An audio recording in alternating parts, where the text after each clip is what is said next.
Imagine flying millions of miles, carrying millions of people, and touching down in dozens of countries, only to end up here. A silent, scorching desert graveyard where giants go to die. But is this actually where the journey ends? What happens to a jet when the engines are silenced for the last time? Because here's a secret. Some of these planes aren't just becoming scrap metal. They're being reborn in ways you'd never believe. From five-star hotels to underwater artificial reefs, the afterlife of an airplane is far stranger than you think. The life cycle of a commercial jet does not simply end when it is removed from a carrier's active schedule. The fate of these multi-million-dollar machines is often seen as a mystery. Yet understanding the retirement process is essential for grasping the true sustainability and economic scale of the aviation industry as a whole. This guide explains the complex journey an aircraft takes after its final commercial touchdown, from the arid storage tracts of the desert to the high-tech recycling facilities that salvage its most valuable components. The retirement of a jet is a massive undertaking and involves several stages, often dictated by the D-check, the most intensive maintenance overhaul, or fluctuating fuel and carbon emissions costs. The speed of these retirements has increased recently as airlines prioritize younger, more efficient fleets. This article will clarify the distinction between temporary storage and permanent scrapping.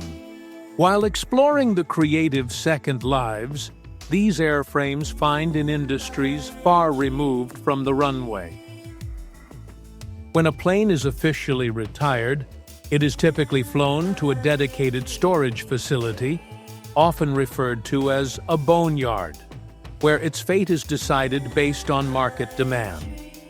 The immediate priority is the removal of the engines and high-value avionics, which can often be worth more than the rest of the airframe combined. Once stripped of these critical parts, the fuselage either waits for a secondary buyer in the cargo or charter market, or gets picked up by a recycling firm or salvage company. This process is remarkably efficient, with modern dismantling teams able to recover around 90% of a plane's weight for reuse or recycling. In the past, aircraft were often left to rot in remote fields, but today's environmental regulations and the high value of aerospace-grade aluminum have turned retirement into a sophisticated industrial subsector. By the time a plane reaches this stage, it has usually logged between 20 and 30 years of service, carrying millions of passengers across the globe. The speed of this transition has accelerated significantly in recent years, naturally due to increased focus on modernizing fleets. Wide-body jets, like the Boeing 747, were once the primary residence of boneyards. But we are now seeing a surge in middle-aged narrowbodies like the Airbus A320.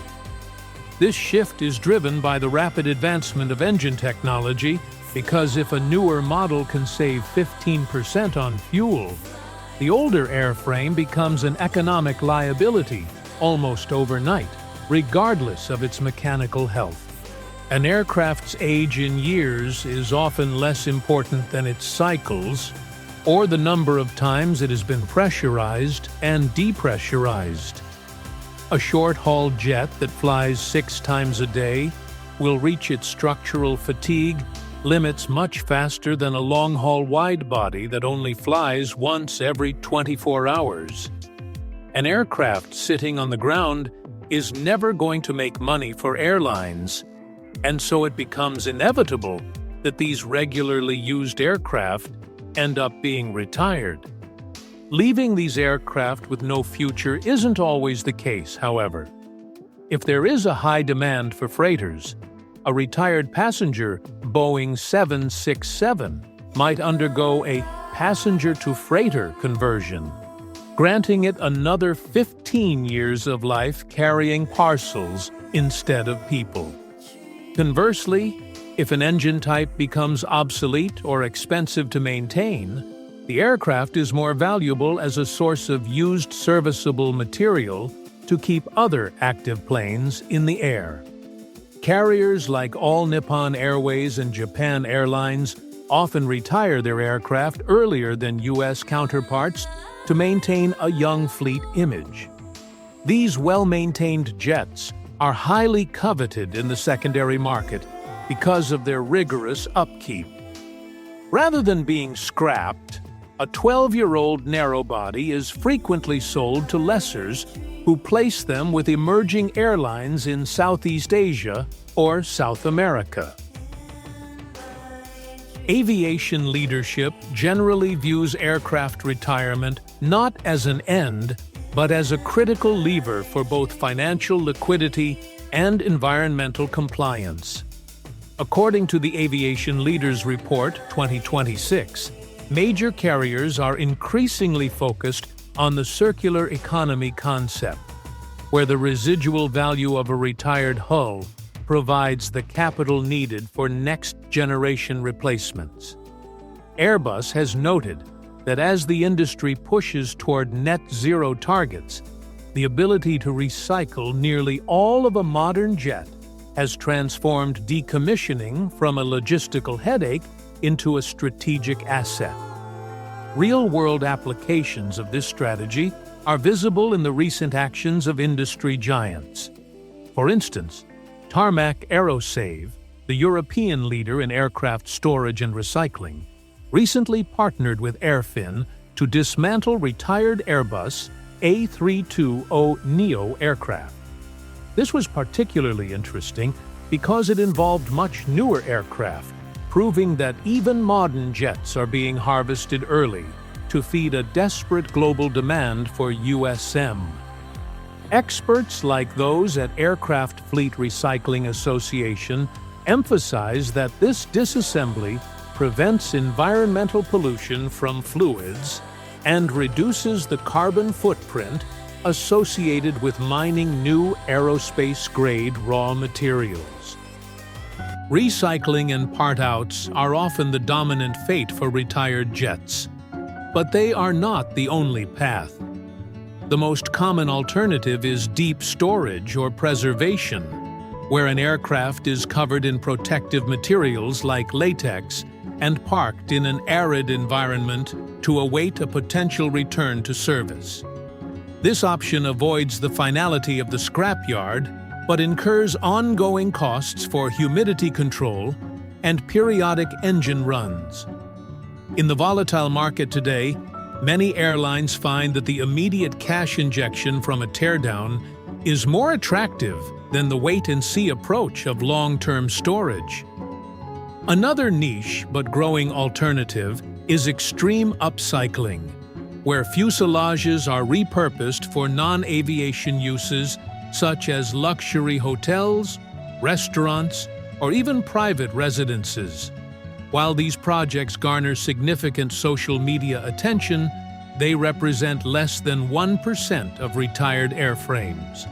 The pros of upcycling include a unique second life and high public engagement, but the cons are significant, as the logistical cost of transporting a massive fuselage over land often exceeds the value of the structure itself.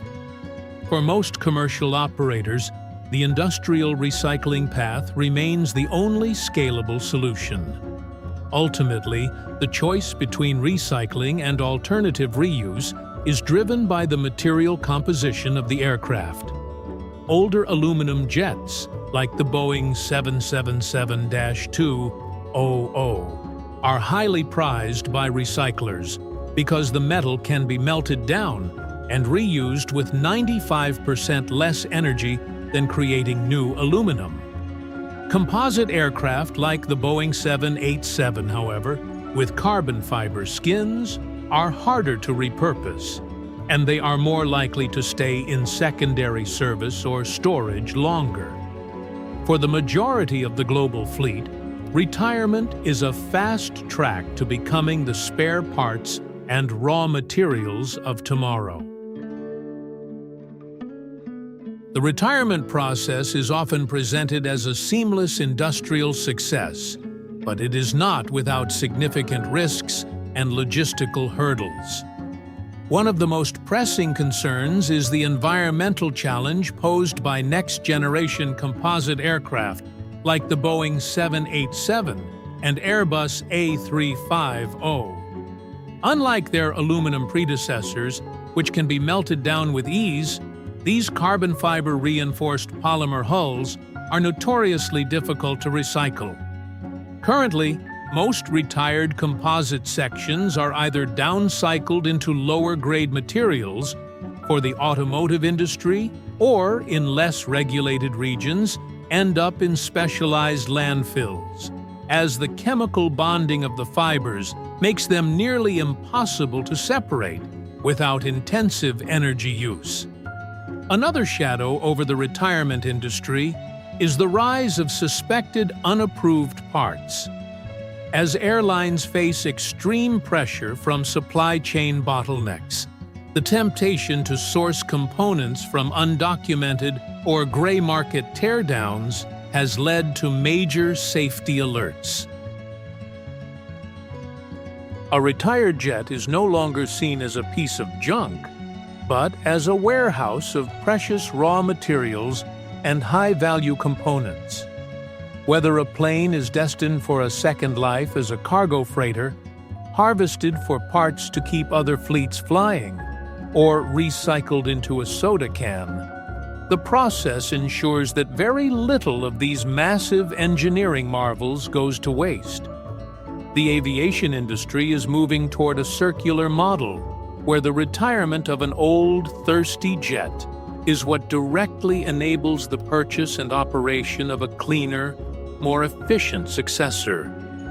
Soon, the focus will shift from simply parking planes in the desert to perfecting the urban mining of composite airframes, ensuring that the carbon fiber giants of today do not become the environmental burdens of tomorrow.